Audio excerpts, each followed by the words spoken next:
Let me tell you about the day humanity almost got itself banned from the Galactic Military Academy. Not banned like expelled from class, banned like remove this entire species from our recruitment program and send them back to their mud puddle. That kind of banned. The Crucible Gauntlet doesn't have a success rate, it has a survival rate, 2%, that's all. In 300 years of operation, this training course had broken Draconians whose scales could withstand plasma fire. It had shattered Krellians who could regenerate lost limbs. It had reduced Valtorians, creatures whose entire biology is built around adaptation, to quivering heaps of existential defeat. The Gauntlet didn't test whether you could survive impossible odds. It tested whether you'd live long enough to regret trying. And on this particular morning, a human named Marcus Webb decided to give it a shot. I should explain what makes this funny. Humans hadn't been in the galactic military for more than 5 years when Marcus showed up. Everyone knew about Earth. That death world out on the rim, with the ridiculous atmosphere and the wildlife that seemed specifically engineered to ruin people's days. Humans had a reputation. They were tough, stupid tough. The kind of tough that made military strategists nervous. But the Crucible Gauntlet wasn't about being tough. It was about being genetically optimized for suffering in ways that most species simply weren't. Marcus Webb didn't care. Marcus Webb showed up in his dress uniform, shook hands with Drill Sergeant Vexthor, and smiled like he'd just been invited to a birthday party instead of a guaranteed disaster. Vexthor was a Krellian. Imagine a walking mountain of muscle and scar tissue given military authority. His left arm was cybernetic, a replacement for the one he'd lost in the Valorian campaign. His face had been through approximately 40 different flavors of violent incident. He had eyes that looked like they'd personally witnessed the heat death of stars and found it disappointing. Vexthor had broken 693 cadets. His record was a matter of pride. He looked at Marcus Webb and made a decision that would haunt the administrative board for years to come. You want to run the gauntlet? Vexthor's voice sounded like gravel being churned inside a broken engine. Yes, sir, Marcus said. Humans are biologically fragile, Vexthor continued. Your skeletal structure is weak, your organs are delicate. Your oxygen requirements are inefficient. The gauntlet is not designed for your species. It is not designed for beings this structurally inferior. Right, Marcus said, still smiling. You will fail. You will suffer. You might die. Not might. Probably will. Got it. The gauntlet, Vexthor said, leaning closer with all the warmth of a thermometer reading absolute 0, is biologically impossible for you to complete. Marcus considered this. Then he stuck out his hand for a shake. When do I start? Vexthor stared at the extended hand like it was a poisonous snake wrapped around a bomb. He didn't shake it. Instead, he grabbed Marcus by the shoulder and dragged him toward the preparation chamber. Tomorrow, 0500, don't eat breakfast, don't sleep, don't try to prepare, nothing will help. Marcus grinned wider. Sir, yes, sir. As Vexthor stomped away, and Vexthor always stomped, even on soft carpet, he muttered something in Krellian that the translation systems refused to process. The recording logs later showed that at least 3 staff members had to leave the room to compose themselves. Nobody, and I mean nobody, had ever smiled at Vexthor while being told they were going to fail. Nobody had ever looked at impossible odds and treated them like a suggestion. Nobody had ever made the Crucible Gauntlet sound like an inconvenience rather than an apocalypse. Marcus Webb was about to change that. And the universe, it turned out, wasn't ready. The gravity maze looked like someone had taken a normal training course and then convinced physics to take it personally. Corridors twisted at gravity-defying angles. Walls became floors, became ceilings, depending on which direction the gravitational field decided to point. The entire thing was calibrated for species that could naturally withstand 4 G-forces without their internal organs staging a rebellion. Humans? Humans could handle about 2. Marcus Webb entered wearing a suit that would have cost more than a small spacecraft. It regulated his oxygen, managed his core temperature, and provided what the manual termed aggressive stabilization support. What that meant was the suit would keep him conscious through sheer technological spite. It couldn't make the gravity stop trying to liquefy his brain, but it would make sure he stayed aware while it happened. In the observation room 30 meters below, Vex Thor sat in the control center with Lieutenant Cora, a Valtorian who actually had working empathy circuits, and 3 other instructors who were already taking bets on completion time. 2 minutes, said Instructor Krell, a Dracovian with scales that still showed scorch marks from his own Gauntlet attempt. 90 seconds, offered Instructor Pash, an alien who'd watched the Gauntlet destroy 84 different species. Lieutenant Cora didn't place a bet. She was busy calculating the exact point where Marcus's cardiovascular system would probably give up and file for divorce from the rest of his body. Play the challenge, Vex Thor commanded. The first corridor activated. Gravity ramped up to 3 Gs immediately, which was not a respectful introduction. Marcus staggers forward like he'd just been hit by a truck made of physics. His legs buckled. His arms hung heavy enough that lifting them required genuine scientific effort. But he didn't stop. He couldn't really walk properly at first. So he crawled, literally crawled like a baby who decided to enter a military competition. Later, during the debrief, he'd joke that it was the world's worst yoga session. At the time, it was survival. The instructors in the observation room watched with the casual cruelty of beings who'd already passed this exact same challenge and wanted to see how badly a human would fail. Marcus reached a section where the floor angled up 45 degrees, 3 Gs, on a slope. Geometrically speaking, it was the kind of thing that made human structural engineers weep openly. Marcus stopped for exactly 4 seconds. His entire body was shaking. Even through the suit, his physiology was broadcasting distress signals. He looked up at what had to be a 20-meter crawl, with gravity trying to slam him backward at every centimeter. Then he smiled. Not a brave smile. Not an encouraging smile. This was the smile of someone who'd remembered that he was fundamentally stubborn and that quitting would be admitting defeat to an alien rock with physics programming. He started climbing. His suit's power reserves were dropping. Red indicator lights were flickering on the monitor that Cora was watching with the intensity of someone witnessing an actual miracle. His heart rate was elevated enough that it could probably set off seismic sensors. Internally, Marcus was pretty certain his spleen had filed a formal complaint. But he was moving. 1 hand up, 1 foot up, then repeat, slowly, painfully, ridiculously. He's actually doing this, Krell said, standing up from his chair. He's definitely going to collapse, Posh countered. Look at his vitals. He's got maybe 2 more minutes before his body decides this is stupid. Marcus reached the top of the slope. His breathing sounded like an engine in distress. His muscles were screaming what amounted to a hostile takeover bid. 54 seconds had passed since he started this particular section. The gravity shifted. New corridor. 4 Gs. The absolute peak that humans were theoretically capable of surviving for short periods if they were properly medicated and had really good insurance. Marcus stood there for a moment, looking at the challenge ahead. He was still smiling. Still ridiculous. Still refusing to accept that his body had reasonable limitations. He started running. Actually running. Running through 4 Gs like he'd just remembered that surrender was for quitters. Vex Thor sat motionless in the observation chair. His scarred face revealed absolutely nothing. His cybernetic arm made a low humming sound that indicated elevated stress levels.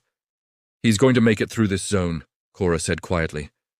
I don't think I believe what I'm watching, but he's going to make it. Marcus stumbled through the exit portal at exactly 4 minutes and 17 seconds. He fell to his knees on the other side, absolutely wrecked, gasping like he'd personally held back the tide with his bare hands. Then he looked up at the nearest camera, grinned with the last reserves of his dignity, and asked if there was a snack bar. The control room went completely silent. Even Vex Thor seemed momentarily confused by the question. Did the human just... Posh started. Completed the gravity maze in 4 minutes and 17 seconds, Cora finished, while appearing to find the entire experience mildly inconvenient. The atmospheric chamber was where the Gauntlet started treating you like a personal enemy. This wasn't about strength or reflexes. This was about finding the solution to a scientific puzzle, while various combinations of toxic gases slowly accumulated in your system and your oxygen supply dwindled like a bad stock portfolio. The scenario was specifically designed to exploit each species' unique vulnerabilities. For oxygen breathers, the air got progressively more lethal. For species that processed methane, that gas was introduced. For beings that relied on specific mineral compounds, those were stripped away. It was customized psychological warfare disguised as air quality problems. For Marcus, it meant standing in a sealed chamber, watching his oxygen reserves tick down, while 3 separate puzzles displayed themselves on screens covered in condensation and despair. The instructors didn't think he'd make it past 30 seconds. "The human will panic," Vexthor stated flatly, watching the monitors. "Humans have primitive threat responses. Suffocation triggers irrational behavior." "Actually," Cora said, pulling up some psych profiles, "humans have evolved to compartmentalize panic remarkably well. They can suppress it temporarily if he will panic," Vexthor repeated. Inside the chamber, Marcus wasn't panicking. He was doing something worse. He was thinking. The first puzzle required navigation of a holographic maze. Simple enough, except the maze changed every 5 seconds, and your ability to see it decreased proportionally to the CO2 in your bloodstream. Marcus's internal monologue was not what anyone would call reassuring. It was more along the lines of, "Okay, panic later, solve now. Panic later, solve now, do not panic yet." He was sweating. His heart rate was definitely in the territory of impressive cardiac achievements. His oxygen readout was giving him approximately 12 minutes before the chamber started getting seriously hostile. He solved the maze in 90 seconds. The hologram locked with a satisfying chime. Second puzzle, a quantum lock that required rearranging 16 crystalline compounds in a specific sequence. It was the kind of thing that made Valtorian physicists excited at conferences. It was not something humans typically encountered outside of very specialized military training. Marcus studied it for 45 seconds. His oxygen count was dropping. The gas composition in the chamber was becoming something that probably had its own warning label. He looked at the puzzle. Then he looked at his suit's diagnostic panel. Then he smiled like he'd just remembered a really good joke. His suit had a thermal regulation system that could interface with external systems. That wasn't supposed to be possible with the puzzle lock. The designers had specifically prevented that possibility in their specs. Marcus found a way anyway. He bypassed 3 safety protocols using methods that would later be described as aggressively creative and technically illegal. He rerouted power through the crystalline structure, causing it to recalibrate in ways its designers clearly hadn't expected. The lock disengaged with a confused chirp. "Did he just hack our equipment?" Pash asked, checking the diagnostics. "He did," Cora confirmed. "He violated approximately 6 different security protocols. Also, it worked." Third puzzle. Arrange a series of chemical compounds to neutralize the atmospheric toxins. This required knowledge of chemistry, physics, and a certain willingness to make decisions that would get most beings executed if they were wrong. Marcus had about 4 minutes of oxygen left. He worked through the logic rapidly, eliminating compounds that wouldn't work, combining others that probably shouldn't be combined, creating something that was either a solution or an explosion waiting to happen. He activated the mixture. For exactly 2 seconds, nothing happened. The instructors in the observation room were already preparing their failure documentation. Vexthor's scarred expression was showing what might have been the slightest hint of vindication. Then the atmosphere cleared. Not gradually, not partially. The gases dispersed like they'd been offended by the chemical mixture's existence. The toxic compounds neutralized. The oxygen levels returned to something that didn't immediately inspire thoughts of one's own mortality. Marcus collapsed to his knees, breathing in air that suddenly didn't taste like a chemistry lab having an existential crisis. His oxygen counter read 34 seconds remaining. He'd completed the chamber with about 34 seconds before his suit would have had to make decisions about which organs he actually needed.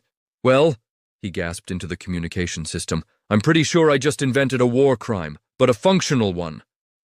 Vexthor's cybernetic arm made a sound like grinding metal. Whether that was stress or something else remained classified. The thermal gauntlet wasn't designed by someone who believed in mercy. It was designed by Vexthor himself after losing his entire unit to environmental exposure in the Valorian campaign. Every degree of heat, every second of cold, every temperature fluctuation.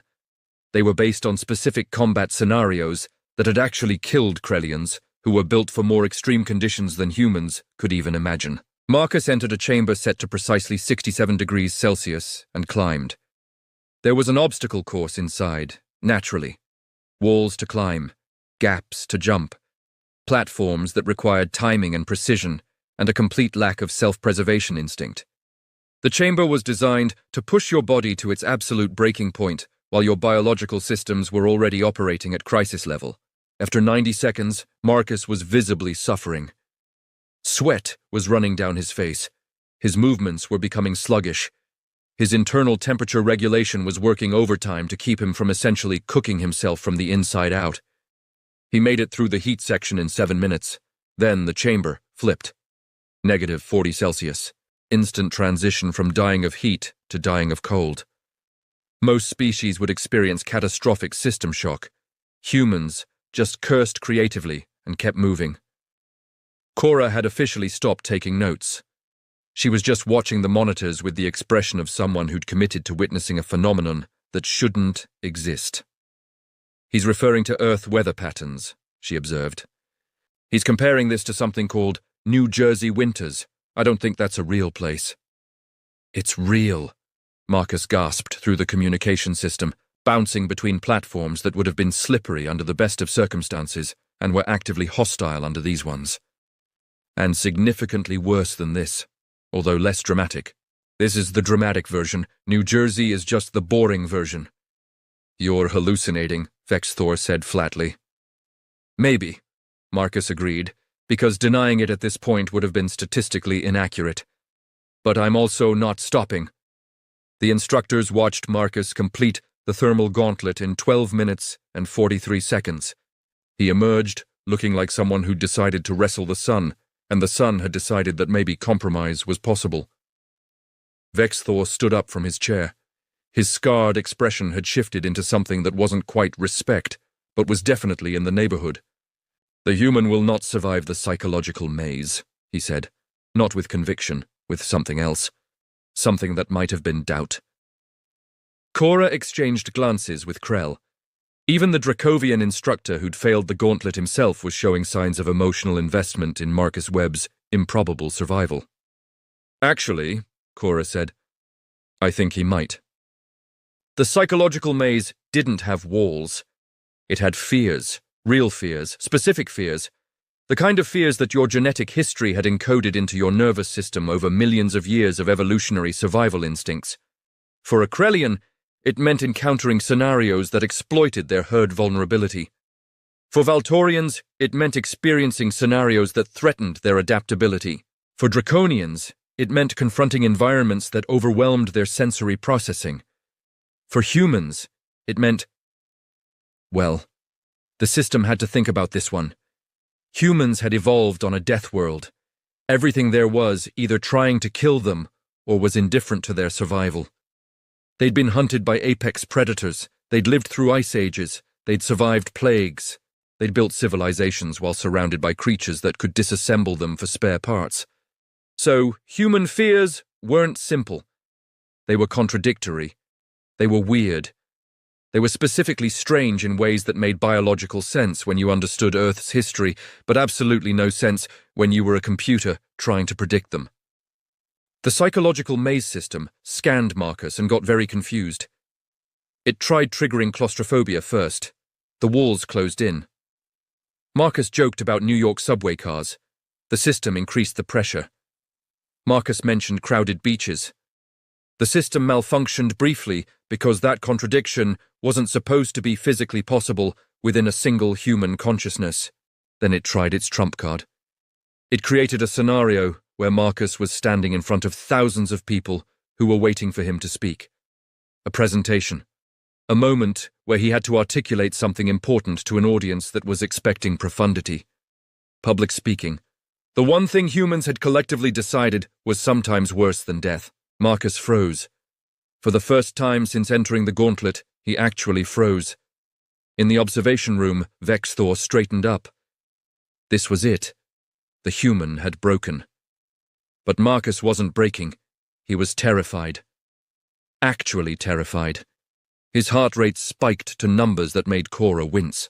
His breathing became erratic, his hands actually shook. Then he looked up at the audience in the simulation and realized something. These weren't real people. They were projections. They weren't judging him. They were expecting him to be exactly what he was. Imperfect, stubborn, ridiculous. He started talking. Not eloquently, not gracefully. He talked about why he'd entered the Gauntlet. He talked about believing in something even when it sounded impossible. He talked about the fact that Earth was full of impossible situations, and he'd survived most of them through a combination of luck, stupidity, and pure spite. He talked like he was explaining something to himself, and it worked. The psychological maze locked down its scenarios because it couldn't find any configuration that would actually break him. The system reported a successful completion and essentially gave up. Marcus stumbled out of the maze at exactly 33 minutes and 42 seconds for the entire section. He'd spent the last part actually crying, but he was still standing, still moving, still refusing to accept defeat. Vexthor was standing now. Everyone in the observation room was standing. Even Pash, who'd been certain that the human would fail 3 stages ago, was on his feet. "What is your tactical assessment?" Cora asked Vexthor. The Krellian drill sergeant took a long moment to formulate his response. When he finally spoke, his gravelly voice was different. Still harsh, still intimidating, but acknowledging something fundamental. "Humans don't quit because they're afraid," he said slowly. "They quit because they decide to. This one has decided not to." Marcus Webb collapsed at the finish line like someone had just switched off his skeleton. He was on his back, staring at the ceiling, breathing like he'd personally performed CPR on himself for the last hour. His suit's diagnostic systems were running through error reports at a rate that suggested they'd given up on accurate assessment. He lay there for approximately 45 seconds before managing to speak. "That sucked," he announced to the universe in general. Cora was the first one to reach him, followed by medical staff who were professionally concerned and personally amazed that he was still conscious. Vexthor arrived last, his heavy footsteps announcing him before his scarred silhouette appeared in Marcus's rapidly blurring field of vision. "You completed the Gauntlet," Vexthor said, not a question.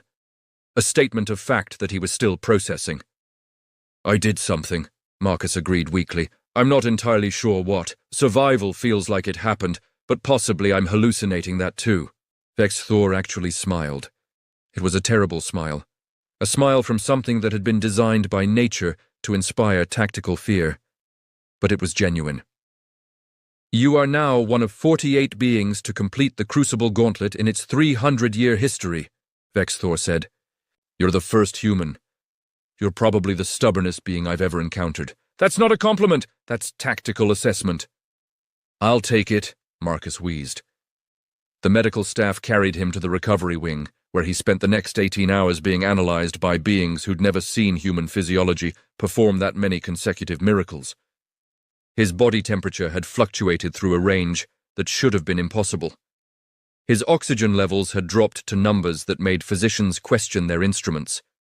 His cardiovascular system had apparently decided that normal operation was for quitters and had been operating in what could best be described as heroic survival mode for the entire duration.